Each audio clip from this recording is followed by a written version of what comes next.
seu pronunciamento.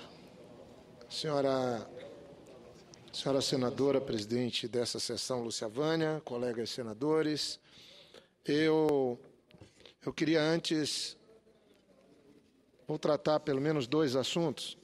Um diz respeito ao meu trabalho aqui no Parlamento, como relator do PLC número 2 de 2015, que trata especificamente da lei que cria o regramento para acesso à biodiversidade e também estabelece um marco regulatório para essa questão tão importante no Brasil. Eu fiz um apanhado desse tema.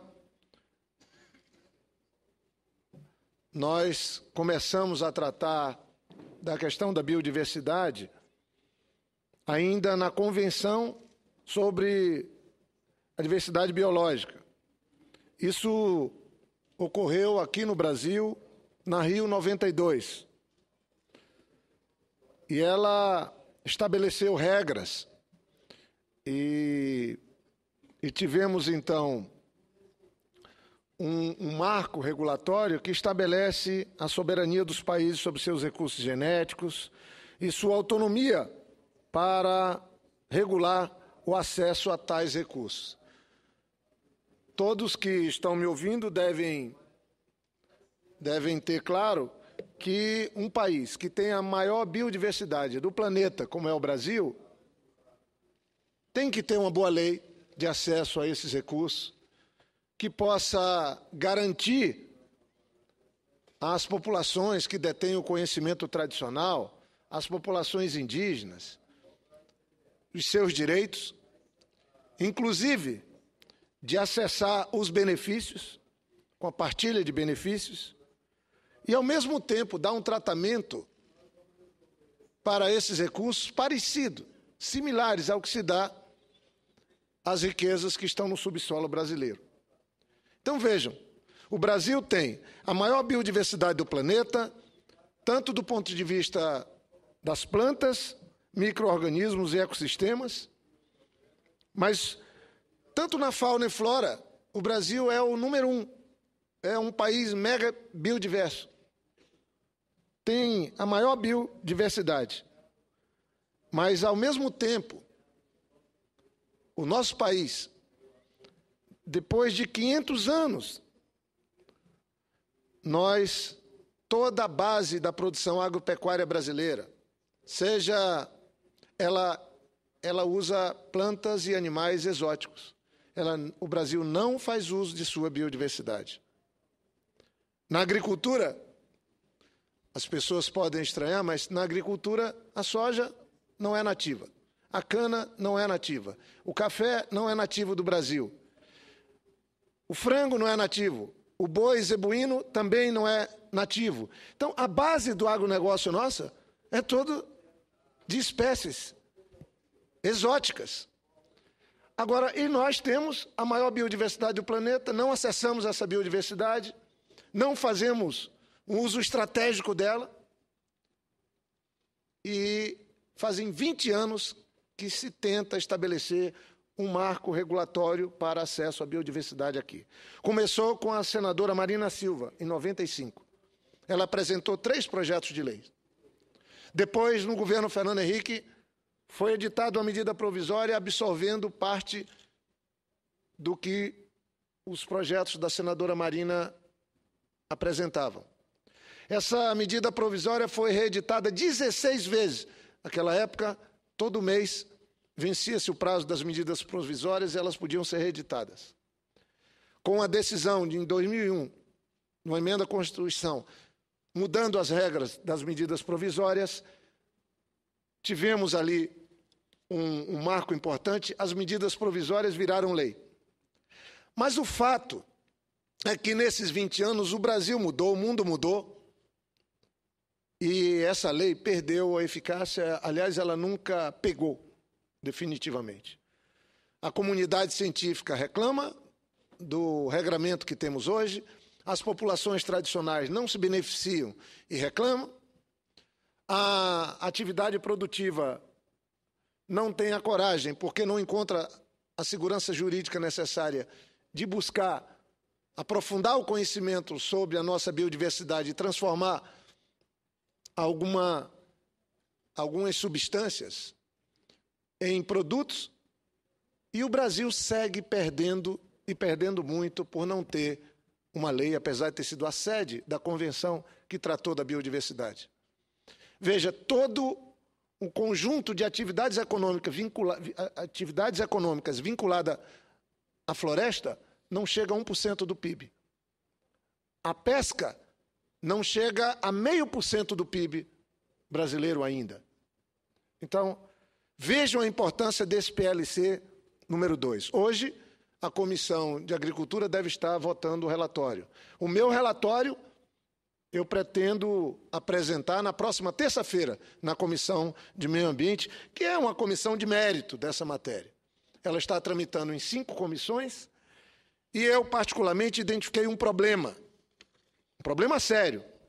Se nós estamos falando de uma lei que é a possibilidade do Brasil, inclusive, ser protagonista diante de um mundo que adotou um modelo absolutamente insustentável de produção e consumo, que as consequências que estamos tendo para os 7 bilhões de habitantes do planeta é que nós estamos alterando o clima.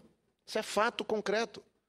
Há um consenso no IPCC, que reúne mais de 2.000 cientistas do mundo inteiro procurando analisar de onde vem, em que intensidade a atividade humana está promovendo uma mudança no clima no planeta. Mas alguém duvida que as reações extremadas do clima no nosso Brasil não podem estar vinculadas à mudança do clima? No Acre, nós estamos tendo cheias, estou indo para lá hoje, que nunca imaginávamos ter, que não tem precedente. A seca em São Paulo, em Minas, no Espírito Santo e no Rio de Janeiro, que impõe a ameaça da falta de água para 50 milhões de pessoas, pode ser, e certamente é, um sinal concreto daquele momento que já estamos vivendo. Há um consenso da comunidade científica de que, como resultado de da atividade humana, desse modelo de produção e consumo insustentável, o planeta experimenta, sim, uma mudança no clima que afeta diretamente as populações e, o pior, dos países mais pobres, nas regiões mais sensíveis. Então, esse projeto nosso de acesso à biodiversidade, num país que até alguns anos atrás era o campeão do mundo em desmatamento e emissões de gases de efeito estufa a partir do desmatamento, e que, felizmente, no governo do presidente Lula e depois no governo da presidenta Dilma, conseguiu mudar essa agenda.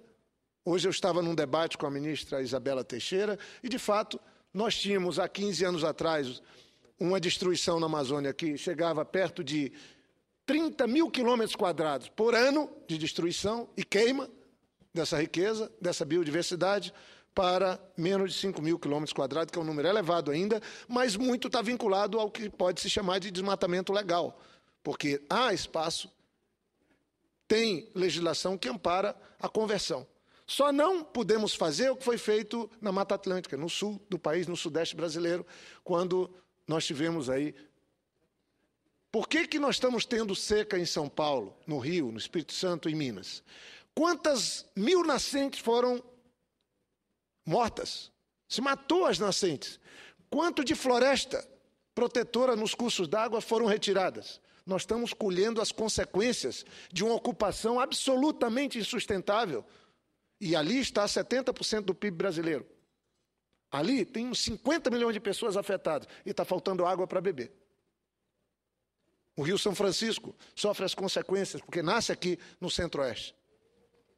Então, na Amazônia, nós estamos procurando fazer a nossa parte, no Acre, em outros estados e regiões, conseguimos inverter essa lógica da destruição por uma lógica de buscar fazer o uso inteligente e sustentável dos recursos naturais. Mas esse projeto, que está tramitando em regime de urgência, que há 12 anos vem sendo debatido, que não tem entendimento nem mesmo na base do governo, ele está tramitando aqui na nossa casa. Acaba de chegar aqui o senador Otton, que preside um colóquio, e desde cedo estávamos lá, junto com o ministro Herman Benjamin, com o ministro Isabela, e foi exatamente a comissão que ele preside, a nossa Comissão de Meio Ambiente, que está sediando esse evento. Eu, por um entendimento, inclusive, com o presidente da nossa comissão, eu estou dando uma atenção a mais, uma atenção que devemos ter com os movimentos sociais ligados à causa ambiental e às populações tradicionais. Desde ontem, depois de uma audiência que fizemos com o governo, na Comissão de Meio Ambiente, com instituições de pesquisa, ouvimos as observações, as preocupações da comunidade científica. Fazer pesquisa hoje na nossa biodiversidade é crime, é criminalizada de cara. Com boa ou má intenção, qualquer tentativa de uso é biopirataria. Eu não estou querendo tirar o regramento necessário, ao contrário, mas não é possível que o país que tem a maior biodiversidade do planeta, exatamente na região que é depositária, como é aqui na Mata Atlântica, que foi destruída, mas a Amazônia, nós temos 25 milhões de pessoas passando extrema dificuldade. Não tem nenhum benefício por estar guardando esse fantástico patrimônio que é a biodiversidade. O que eu quero, como relator dessa matéria, é primeiro dar voz, ouvir, levar em conta e procurar incorporar nesse projeto a opinião das populações tradicionais. Eu venho do Acre, sou da Amazônia. Como engenheiro florestal, tenho a obrigação de dar essa atenção. E depois das audiências públicas, estamos lá debatendo no meu gabinete. Ontem fiquei de 3 até as 5h30. Hoje, 5 horas, começa outra reunião.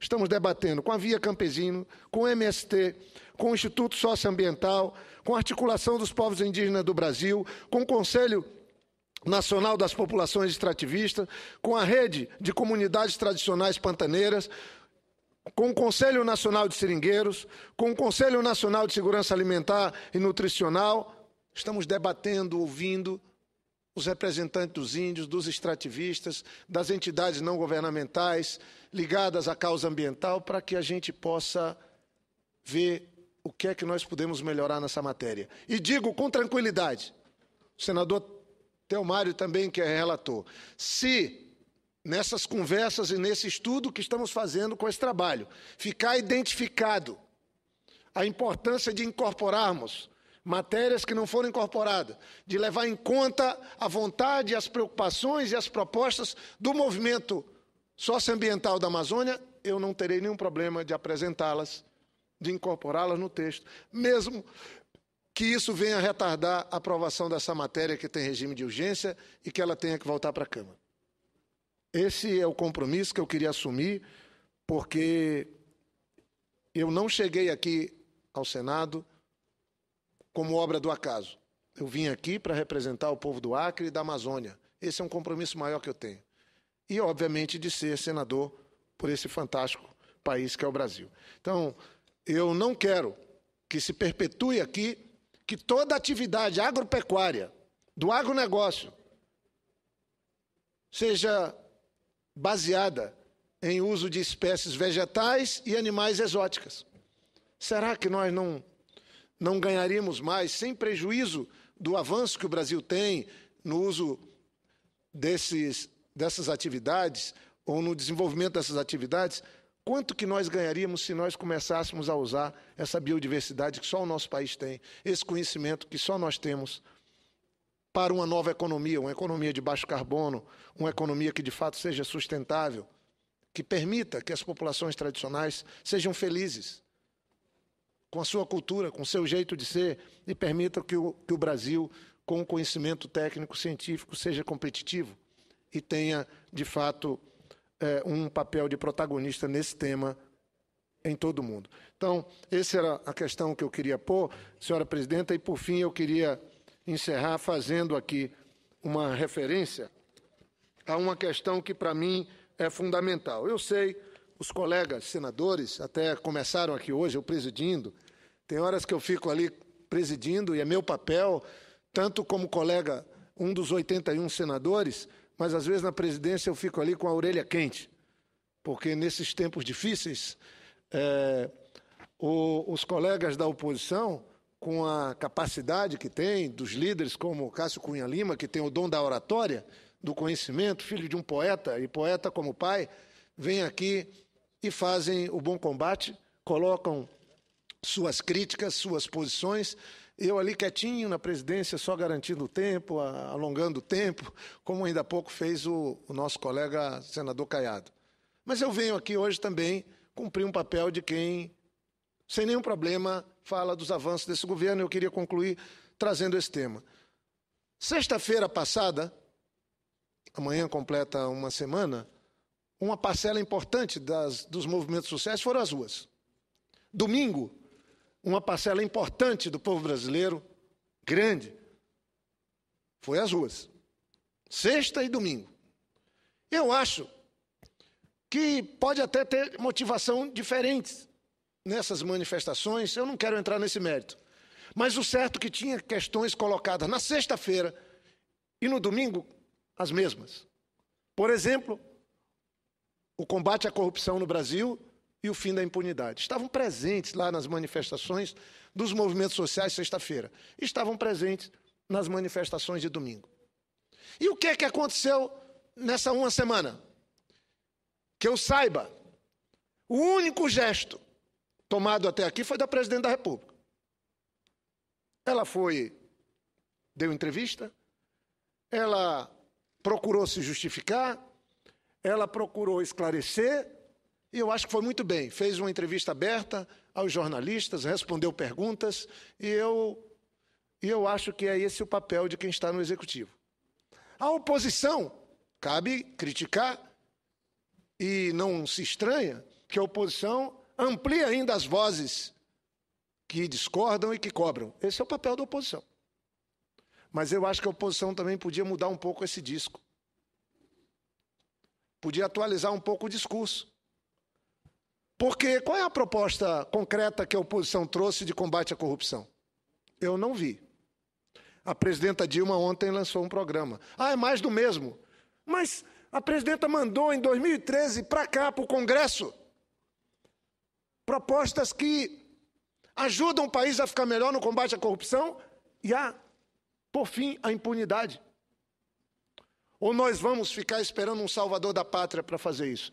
Por que o Congresso não pôs na ordem do dia essas matérias e agora a oposição diz que a presidenta está trazendo o mesmo que apresentou lá atrás? Não, tem algumas mudanças, mas o fato é que tem uma mudança. A presidenta agora está pedindo regime de urgência para algumas matérias para que elas possam tramitar, gente. Eu não entendo. A Folha de São Paulo fez uma pesquisa. Foi um alarde no Brasil inteiro. O governo tem apenas 13% de apoio. O Executivo tem 13% de apoio. É verdade. É um número crítico. Eu acho preocupante. Que tem que fazer o governo, inclusive, adotar medidas diferentes. Nós não podemos seguir, nós do PT, se não quisermos um fim ainda pior do que as circunstâncias que estamos enfrentando agora, nós não temos o direito, não é de ficar numa zona de conforto, é de ficar impassível diante de tantas cobranças, de tantos erros. Nós temos que tomar atitudes, mudar o jeito, levar em conta as vozes das ruas e tirar lições dos episódios que são gravíssimos, que estão ocorrendo no país hoje, envolvendo funcionários, que não são só do governo do PT. Eram funcionários que atuavam em empresas. Aí não importa, tem que serem combatidos exemplarmente. Financiamento de campanha não pode ser... Não, o financiamento dado por essas empresas para o PT é caixa 2, é crime, é propina. Mas dado para o PSDB, não é. Da mesma empresa, o mesmo dinheiro... não, isso não pode ser. Democrata também não. Senador, me permite uma parte? Do PP também não. Eu acho que isso... Nós temos que entender e vestir uma carapuça já, eu ouço Vossa Excelência, com muita satisfação. O Executivo tem 13% de apoio popular. 13%. Sabe quanto tem o Senado e a Câmara? 9%. E parece que não é com a gente. Parece que não é conosco, senadora Lucevânia. Parece que está tudo bem aqui. Então, gente, eu acho que a mão que tem um dedo indicador apontando tem 3 no sentido contrário. Eu acho que o Brasil está precisando de todos nós. Eu ontem falei aqui. Estou identificando mais pontos convergentes para uma reforma política no debate aqui com o PSDB do que até com alguns partidos que fazem parte da base. Agora, a reforma política tem que ser uma coisa supra a essas relações de quem é oposição e de quem é a situação. É algo do país. Mas por que o Congresso não faz a reforma política? Por quê? Porque eu acho que tem muito político numa zona de conforto. Só que eu acho que é uma zona de conforto perigosa. Nós temos apenas 9% de aprovação da sociedade brasileira. Claro, na hierarquia é melhor bater no executivo. É mais objetivo, é mais palpável. Nós vivemos o presidencialismo. Mas, gente, é um presidencialismo quase parlamentarista, porque ninguém governa esse país sem apoio, sem maioria no Senado, sem maioria da Câmara. Eu ouço o senador Telmário e, em seguida, faço as considerações finais, agradecendo a senadora Lucevânia pela tolerância. Senador Jorge, primeiro quero agradecer e quero lhe parabenizar por uma fala coerente, responsável, conciliatória, uma fala focada em essa casa se unir para ir buscar a resposta que hoje a população grita nas ruas. Sem nenhuma dúvida, senador, que essas medidas adotadas e corajosas pela presidente Dilma, elas vão de encontro àquilo que as ruas apresentaram. São medidas que, sem nenhuma dúvida, fecha aí inúmeras portas ou janelas para o combate de fato efetivo da corrupção.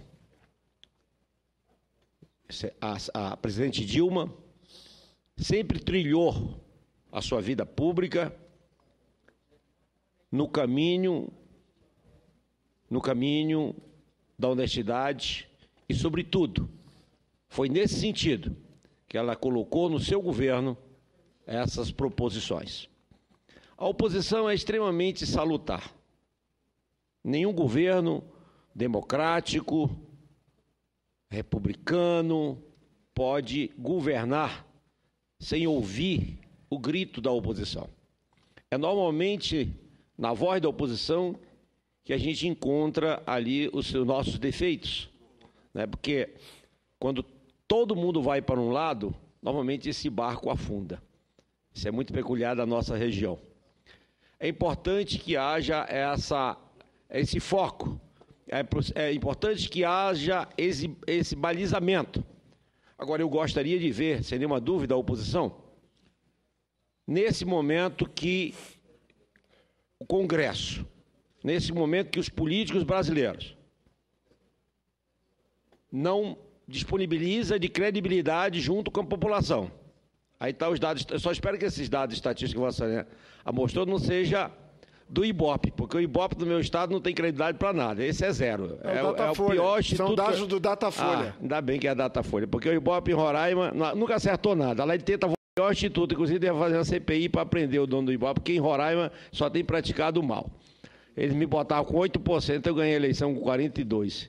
Isso eles faziam a vida inteira. Então, eu queria aproveitar da sua fala e dizer que a fala da presidenta, as atitudes, as proposições dela são positivas, é uma demonstração de que ela está aberta para o diálogo, e eu acho que essa casa ela está presa a embates que até fogem do conhecimento da gente, nos causa estranheza.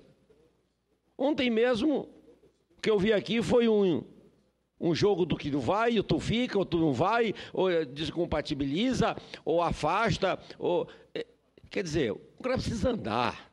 Precisamos fazer uma votação aqui, um trabalho positivo, para que a gente realmente possa se encontrar com a voz da rua. Parabéns, Vossa Excelência. Obrigado. Eu queria, então, antes de mais nada, eu sei que o presidente Otton está aqui também, nós estávamos no colóquio internacional, Biodiversidade, Crise e Perspectiva, tem aqui o ministro Herman Benjamin, ministro do STJ, e que é um jurista comprometido com a causa ambiental e tem nos auxiliou em várias matérias importantes, como o próprio Código Florestal, e ele está acompanhado aqui de dirigentes da UCN, que são pessoas que estão nos dando a oportunidade de ouvi-los aqui no Senado Federal e poder ter um melhor juízo, inclusive na hora que elaboramos uma lei tão importante, que é o regramento do acesso à biodiversidade no Brasil. Então, eu dou as boas-vindas a todos, a essa delegação, e especialmente ao ministro Herman Benjamin, que nos ajuda sempre,